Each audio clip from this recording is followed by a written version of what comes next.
नमस्कार। आज हम एक बहुत ही गहरी और प्रभावशाली रचना को समझने जा रहे हैं, जिसका शीर्षक है जलता शहर बरसता पानी। ये सिर्फ एक टाइटल नहीं है, बल्कि शब्दों से बनी एक तस्वीर है जो बहुत कुछ कहती है। तो सवाल यहीं से शुरू होता है। सोचिए, एक तरफ एक शहर है जो जल रहा है और दूसरी तरफ उस पर पानी बरस रहा है।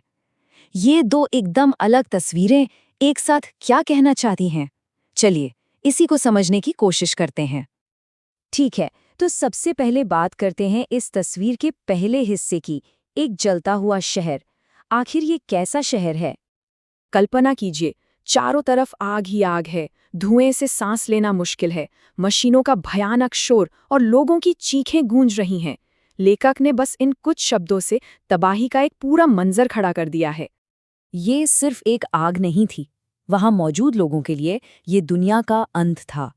उन्हें सच में ऐसा महसूस हो रहा था जैसे कयामत आ गई हो, जहां बचने की कोई उम्मीद बाकी नहीं है। और इस कयामत के बीच में कौन थे? हजारों लोग, अनगिनत बेनाम चेहरे जो इस भगदड़ और खौफ में फंस गए थे। मतलब ये किसी एक की कहानी नहीं, बल्कि हजारों इंसानों पर गुजर रही त्रासदी थी। अब इस बड़े मंजर से जरा और करीब चलते हैं उन लोगों के पास जो इस तबाही के बीच फंसे हुए थे, और उनकी आवाजें सुनते हैं। और यहाँ एक बहुत ही कमाल की लेकिन दर्दनाक बात सामने आती है। बाहर जितना ज्यादा शोर था, लोगों के मन के अंदर उतनी ही गहरी खामोशी थी। एक ऐसा सन्नाटा जो डर और सदमे से पैदा होता है। और इसी शोर और सन्नाटे के बीच से एक आवाज निकलती है, एक बहुत ही मामूली सा सवाल, तुम कहाँ थे?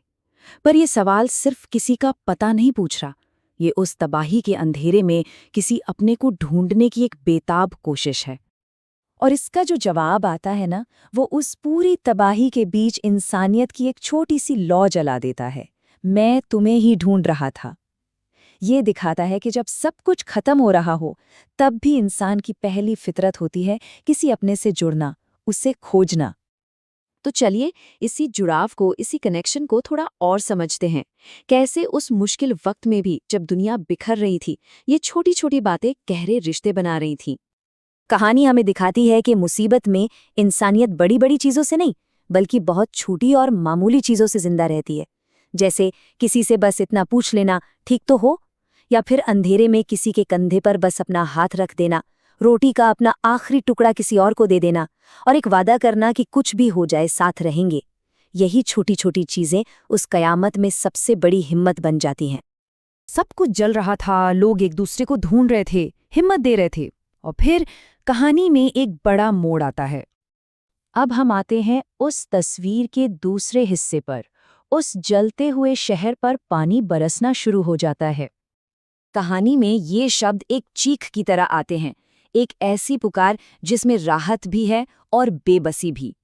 पानी जिसकी सबसे ज्यादा जरूरत थी, आखिर बरसने लगा था।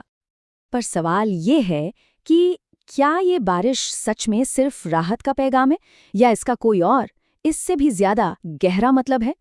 लेखक हमें यहाँ सोचने पे मजबूर कर देता है।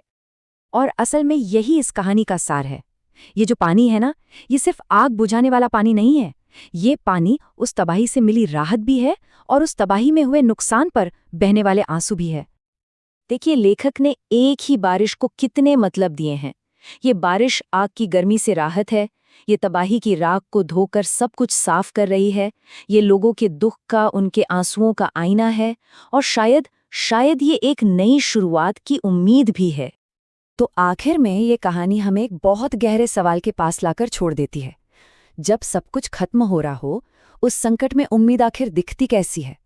क्या वो किसी के सवाल में दिखती है, किसी के हाथ के स्पर्श में, या फिर उस बारिश में जो तबाही के बाद सब कुछ धोकर एक नई शुरुआत का मौका देती है?